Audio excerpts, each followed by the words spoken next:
present to us. Thank you, Laura. I don't know how riveting I am. That was a nice introduction. I'm a librarian, so we like data, so I've got like a lot of numbers for you. I don't know if it's going to be the most exciting presentation, but it's something I'm passionate about. So as she said, I'm Whitney McCoy. I'm an Escondido resident. I'm a heavy user of our library. My 6-year-old actually finished the summer reading program today with her 20 hours of reading. And I'm also in the last semester of my master's in library and information science degree. So libraries are very important to me, and I'm privileged to have been spending the last couple of years studying them intensely and in depth. And even though my area of expertise is school libraries and children's services, I've done a good bit of research in the public library sector too.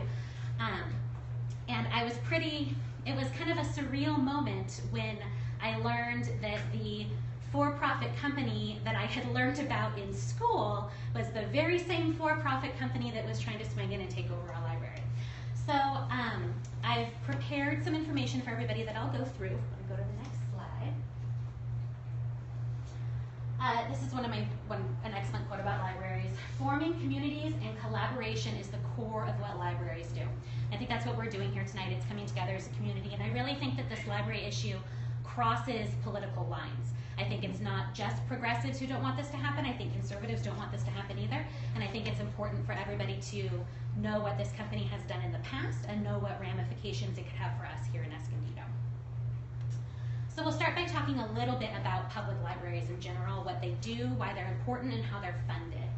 So there are a few characteristics of public libraries, what makes a public library. They are supported by taxes, which is mostly our local taxes. They're governed by a library board to serve the public interest. I put that in bold because I think that's really important in our situation. They are open to all, and their collections are accessible to every member of the community, every single person. And they provide their basic services without any charges or fees. So as I mentioned, public library funding comes mostly from local funding sources. This is a quote from Amy Garmer, who released a really in-depth research report in 2014 about the future of public libraries and how to sustain public libraries going forward. And she said, public libraries have long relied on local funding sources. According to a recent IMLS public library survey, almost 85% of all public library operating revenue comes from local sources, including general revenue funds, dedicated property taxes, voter-approved taxes, and a portion of sales taxes. So that is where the bulk of money that funds public libraries comes from. It's right from the local community, right from our taxes. And I think that methodology of locally funding public libraries, it keeps those taxpayer dollars right here in the community with the people who are using the library. It's our taxes going to the library that's there for our use. I also think it's really important to note that public libraries should not be viewed as an expense. Our city council and our city manager have been presenting our public library as an extraneous expense that needs to be cut and sliced. A public library is not an expense, it's an investment. It's a public service that we as a community want to invest in order to improve our quality of life. The American Library Association, which is the United States Libraries accreditation system and our big professional organization, they found that for every dollar spent on public libraries, the local community receives an average of $5.48 in economic value. So that's over a 5-time return on the investment. And the average U.S. citizen spends $36.96 annually in taxes for the public library. So it's not a huge amount of money that's coming out of our pockets individually, but we are getting a huge amount of value from it. All right, so I am very passionate about this idea. Public libraries and public librarians espouse a certain code of ethics and a mission in what they do. And here are some of the elements of that. Public librarians make it their goal to curate an unbiased, diverse collection of materials that reflect multiple perspectives and points of view. They promote literacy and lifelong learning at every stage of development. They identify and remove barriers to information access for all. And they serve as a cornerstone of democracy by protecting our intellectual freedoms. And this is how the American Library Association defines intellectual freedom. It's the right of every individual to both seek and receive information from all points of view without restriction. It provides for free access to all expressions of ideas through which any and all sides of a question, cause, or movement may be explored. This, to me, is especially important in the political environment that we're in. Regardless of what side of the spectrum you're on, people are having a lack of trust in their local government, in their state government, and their federal government. Libraries enjoy a high level of public trust. Libraries are seen as a cornerstone of the community, a place where you can get real information, a place where you can find what you're looking for. So I think that protecting that is core to our democracy and allowing us to get the information that we need, to have unbiased information, to have a collection available that reflects unpopular opinions. At the Library Board of Trustees meeting, one of the things that the representatives from this company that are in negotiations about taking over our library, one of the benefits that they put forward was that that one of their cost savings is to cull our library collection by getting rid of the materials that are not highly circulated and focusing on the bestsellers and the highly circulated materials. Right. That is completely against what a public library is about. A public library is about providing everything across the entire spectrum, making it available to the entire community so that everyone can get the information that they're looking for.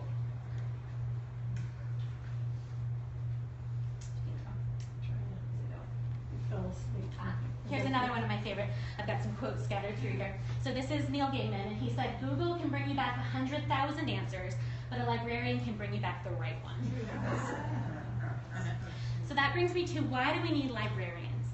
As I've been working on my graduate degree, I've had a lot of people say, librarians have master's degrees? You have to go to grad school to be a librarian? And the answer is yes, you do. Librarians are highly educated, master's degree holding civil servants. They work for us, they work for the good of the community. They're skilled professionals who are trained in protecting intellectual and civic rights, in teaching literacy and technology skills, and in providing services to diverse populations, which is especially important here in Escondido. They serve our community because they're part of it. They live here, they're out in the community. The library is there at the farmer's market, they're there at our events. They have tables set up. You can go into the library. We have the genealogy services. We have adult literacy services. It's a fundamental part of our community, and the librarians are integral to that. It's also really important to note that professional librarians create service plans that are targeted to groups that are marginalized, disenfranchised, and overlooked. That includes people who are experiencing homelessness, adults who struggle with literacy, teenagers, new immigrants, non-English speakers, young children, unemployed people, the list goes on. These are groups that are marginalized and that I can't imagine a private for-profit organization would have a high vested interest in providing services for these groups, but our librarians do. So I've got a little bit of info about our library in particular, now that we've talked about public libraries in general. So the Escondido Public Library has been a cornerstone of our community since 1894. The service population, 23 years. Right. The service population consists of 150,760 people, and of that population, almost 40,000 are children under the age of 14. This is the community that this library serves. In the most recent data that's collected for library statistics was for fiscal year 2015 to 2016. And for that year, the Escondido Library recorded 447,827 visits, which amounts to an average of 1,435 visitors per day. So for me, it's hard to look at that and answer the people who say, nobody uses libraries anymore, they look everything up online. That's the number that I point to. If no one uses libraries, then how does our one little Escondido library have over 1,000 visitors a day? It has 53 employees and the equivalent of 25 full-time employees through volunteer service.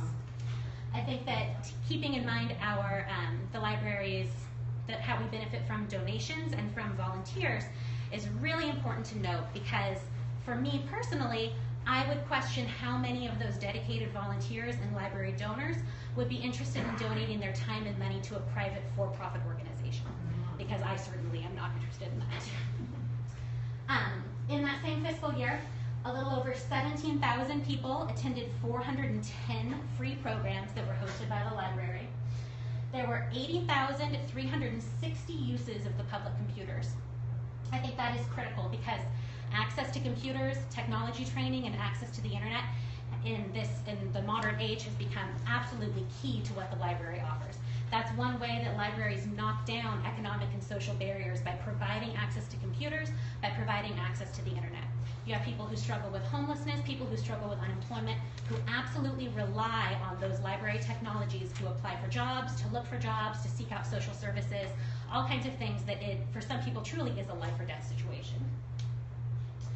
The Escondido Public Library has as of this last fiscal year, has a total materials collection of over 200,000 circulating items. And yet with all of this functionality, all that the library provides, all the people that use it, the public library's budget comprises only 3% of the City of Escondido's general budget. So for me, hearing that, I find it very interesting that the library is where our city council and our city manager are looking to cut money. If it's only 3% of the general budget, it provides all of this service. So that brings me to this grand jury report that our city manager has mentioned on multiple occasions. He's pointed to this grand jury report indicating that the library does not adequately meet the needs of Escondido, and that being a rationale for exploring this privatization, this outsourcing.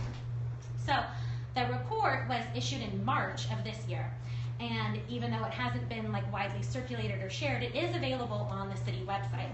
It was a report commissioned by the City Council by the San Diego County Grand Jury to determine the functionality of the public library here. And the end result was that it determined that the library has not grown sufficiently with the population and that it does not meet the population's current needs in terms of the facilities and the collection. That was the ultimate finding of this report. So I looked at the report and I read it. Very interesting thing. In addition to those findings that the library doesn't meet the current needs of the population, one of the top 4 findings was unused allocated funds from the Escondido Library operating budget are not used to benefit the library. Now, as a professional librarian, that was interesting because unused allocated funds aren't often heard of in the library world. Libraries aren't for-profit, and they aren't an expense. They're a public service. So typically, libraries run really close to using up their whole budget. Having a surplus isn't all that common. But this finding seems to indicate that there is a surplus of some kind, which brings us to Data Table 1, page 7 of the grand jury report, which you can find on the city's website. So here are these unused allocated funds that it's talking about. That appears for the last several fiscal years. The first column is the total operating income. The second column is the total operating expenditures. And you can see that with the exception of the 2009-2010 fiscal year, the library has not been spending its entire operating income. So if the library is not spending its entire operating income, how is that a source of loss for the city? How is that a place where money is escaping that we need to trim the fat? The answer is it's not. It's not at all. That brings us to library systems and services and why they are interested in the Escondido Public Library in the first place. So here's a great quote I found in doing this research. It was in an LA Times article last year about the privatization by the same company of a different library system. But Michael Hiltzik said, "If you are looking for a sign that local political leaders are intent on giving up all pretense of working for the public interest, look no further than the outsourcing of public library management." So, Library Systems and Services is the company that the City Council has been in negotiations with, talking about the prospect of them taking over the day-to-day operations of the Escondido Public Library. They are a private, for-profit company that manages municipal libraries via outsourcing. They're not supported by the American Libraries Association. The American Libraries Association official stance is that libraries should remain controlled by the local public government. And within the professional library community, this is what I mentioned when I said it was this surreal moment that this organization that I had read about in graduate school is the very one that's here, because they're considered to be an opportunistic shark that preys on failing libraries and impoverished cities within the professional library community. One of my professors referred to the trend as particularly nasty within the community. They're based in Maryland, So as much as they talk about about their takeover of the Riverside County Library System and how they have local Southern California people, this is not a local organization that's stepping in to help out, even though they try to present themselves as such. They're based in Maryland as a private company. Nothing forces them to disclose profits, salaries of their CEO and their board of directors, the employee pay and benefits, etc. And believe me, I looked. I'm a librarian. I love data. I tried to find as much as possible for you. So during the Library Board of Trustees meeting, the representatives from Library Systems and Services made claims that their savings, their cost savings that they're offering the library, come from bulk buying of materials, eliminating low circulating materials, reducing overhead costs, and increasing efficiency. They're saying that's where they're going to pull this money savings from. But the reality of it is that actual savings come from employee pay that's much lower than the industry average, poor employee benefits, and insufficient expenditures to meet community needs. But keep in mind, those savings are not returned to the local community. This is a for-profit company that is turning a profit every year. This is what kind of rang a bell with the fact that the Escondido Public Library isn't going through their entire operations budget. Why would a library that's not using its entire operations budget be attractive to a private company that makes a living on cutting expenses, privatizing, and taking the extra money for themselves? To me, from that perspective, it seems like an easy decision. You want that library because they're already saving money. You have to do less to make more money from that library. So the company was founded by a man named Frank Pezzaniti, not sure how to pronounce it. But he had some quotes that were particularly offensive to me. So this is the man, keep in mind, who has started this company that takes over and runs public libraries. He said, quote, "A lot of libraries are atrocious. Their employment policies are about job security. You can go to a library, meaning work at a library, for 35 years and never have to do anything and then have your retirement. We're not running our company that way." So this man taking over public libraries is clearly of the opinion that public librarians do nothing and that public libraries don't give anything to the community of value. And he also said, in a discussion where he was talking about how his company prefers to have full control of all library employees, which is what Escondido Public Library, which is what's at stake here, turning over all of the day-to-day management and operations to Library Systems and Services. He said he likes it that way because we have much more control. We can incent them. If an employee does a good job, we like to give them a $5 gift certificate to Borders Books or Mrs. Fields. Borders Books. So, obviously that was a few years old before Borders went out. But a book, yes, replace it with Barnes & Noble. Yeah, go buy yourself a book. So that one was particularly offensive because this is a company that finds savings in taking away health benefits, retirement benefits from librarians. And he's justifying it in the most patronizing way possible by saying that your new incentives are a $5 cookie from Mrs. Fields. Good work for you. Yeah, not happy with that one. So, one thing that I think Meryl is here. Did I see her? Yeah. Yes, you or maybe it was Meryl, maybe it was somebody. Someone said at the Board of Trustees meeting that wanting to know who this company is, who owns them, where they come from. It was you, I remember. Okay. Transparency. Transparency, wanting to know who owns them, where they come from. So I like to find things out. So I did some research and I did the best that I could. It's difficult because with private for-profit companies, they don't have to disclose this. But I found some interesting news articles and some little press releases on a few websites that indicated a few things that have happened in recent history with Library Systems and Services. So in 2006, ahead of his retirement, Mr. Pezzaniti sold a majority stake in the company to Islington Capital Partners, which is a Boston private equity firm, in an undisclosed multi-million-dollar deal. That year, Library Systems and Services has not released projected sales figures publicly since then. But that year, as part of this sales deal, Islington Capital Partners announced that Library Systems and Services was projecting $23 million in sales that year. So keep in mind, this was 11 years ago that they were projecting that much in sales. And keep in mind, when they're talking about sales, they're talking about money from local government being given to them to run public libraries. In 2015, so much more recently, Argosy Private Equity acquired a controlling ownership interest in the company, and in their press release regarding that, they stated that library systems and services fit their model for value acceleration, which is investing large sums in a company that they think is going to have quick feedback on that money, quick return on that money. So also part of that press release let us know that investment partners from Argosy were given board of directors positions at Library Systems and Services as part of that deal.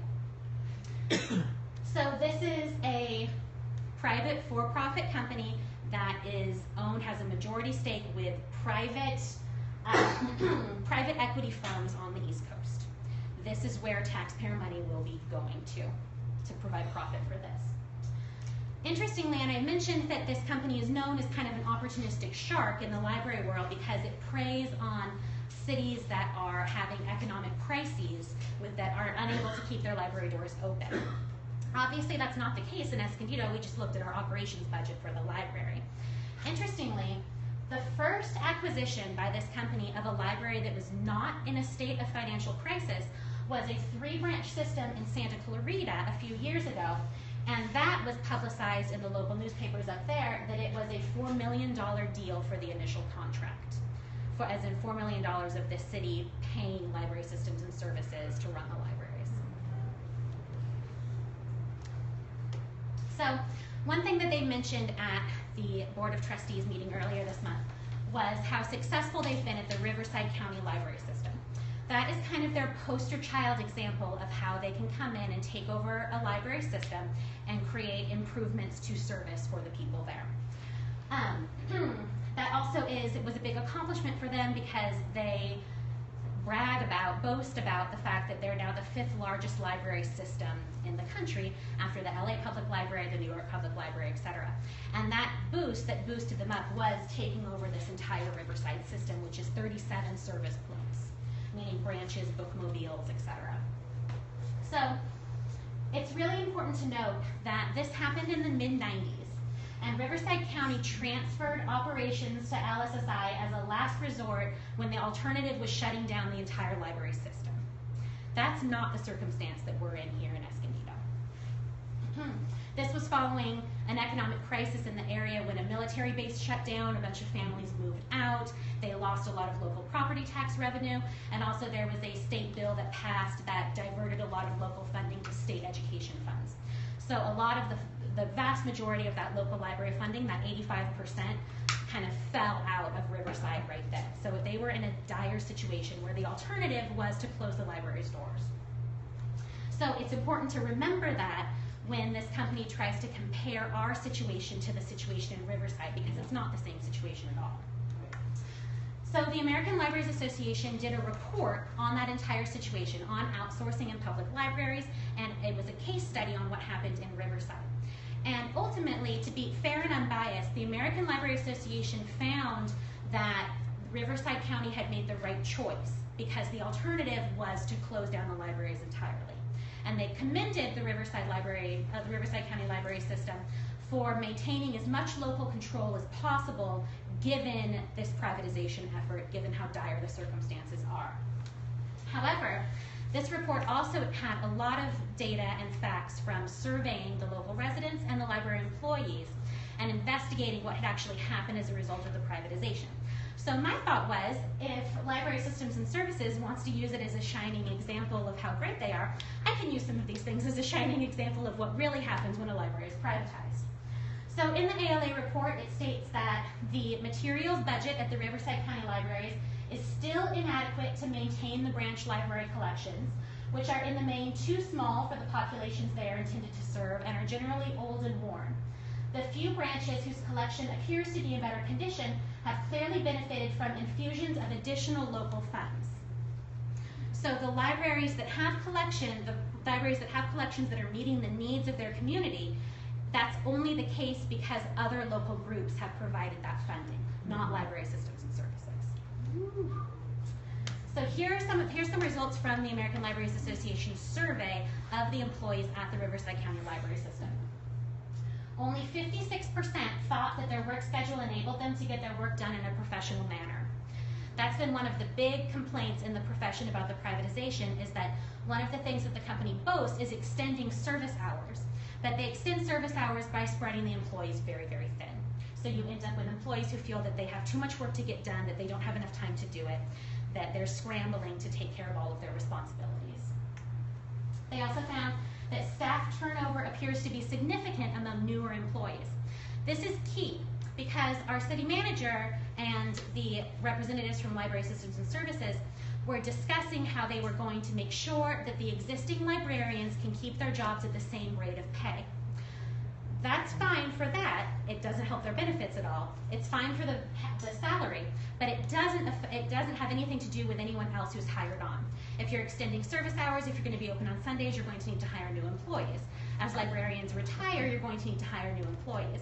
This suggests that there's dissatisfaction with new employees who were hired on to this private firm. It says, LSSI has demonstrated a willingness to hire staff without professional qualifications to perform functions that had previously been performed by professional librarians. We've just talked about how important it is to have educated professional librarians who are curating our collections, who are providing programs that are responsive to our community's needs. So that's a big indicator that services, the quality of service will go down with privatization. Finally, 43% of library staff surveyed clearly felt that funds for collections were inadequate to address community needs. So I decided to do a little numbers comparison. Now, I want to point out that all of these numbers, all of this data about all these different libraries, is publicly available from the California Library Association. It's online. I didn't use any special databases or anything to find it. It's transparent public information about where libraries get their money from, how they spend it, what their collection looks like, how much their employees are paid. It's all public. From the information that I have from Riverside County Library comes from Riverside County, not from Library Systems and Services. So when you're looking through this Excel sheet of all of this information, all of the truly public libraries have all of the fields filled out. They've given all of the required information. Library Systems and Services, anything that talks about employee starting salary, anything that talks about employee benefits, anything that talks about expenditures there, it's just a blank. So, talking about losing quality librarians and having a lower standard of service at a privatized library. Right now we have one branch, as everybody knows. At that one branch we have 11 ALA accredited Masters holding librarians. Riverside County Library has 37 different service points, including branch libraries and bookmobiles, and they have 36 master's degree holding librarians. So we have 11 at our one location, and they have fewer than one per location of their system. To compare, to put it at a comparable sized library system, the San Diego Public Library has 36 service points, and they have 113 ALA accredited master's holding librarians employed there. Is that the city or the county? Public, not the county, the city one. Yeah, no problem. So, can we go back one? Oops, there were two similar slides, yeah. So, since my specialty is children's services, the Escondido Public Library has a service population of children under the age of 14 of a little over 36,000. And in the 2015-2016 fiscal year, they spent $46,000 on children's materials. San Diego Public Library serves a bit under 320,000 children, and they spent over $500,000 on children's materials. Riverside serves a similar number of children, and they spent just barely more than we did on children's materials. So right there in action is that inadequate funding to serve the community. A public library is 100% about serving the community, and as I said, it's not an expense, it's an investment. Escondido and San Diego are investing in their communities, and Riverside clearly is not. So why does this matter? This matters because privatizing a public library is a red flag for a local government that's derelict in its duties to its citizens. Contracting with LSSI is going to remove our taxpayer money from our local community here in Escondido, and it's going to put it in the hands of a private, for-profit, equity firm-controlled company with no obligation for transparency and no incentive for responding to our needs or our concerns. We need a public library that represents our local interests and is staffed by qualified professionals who are compensated fairly for their work. And outsourcing library management goes against the fundamental role of the public library as the cornerstone of our community, a cornerstone of our public education, and a key to our very democracy. Here's another quote from my friend, the founder of this private company. This is a quote that he said in that same interview, very sarcastically. He said, There's this American flag, apple pie thing about libraries. Somehow they've been put in the category of a sacred organization. So I found something that Frank and I agree on. Libraries in the public perception have been put into the category of a sacred organization because that's exactly what they are. And now it's our turn to fight for our own and protect it.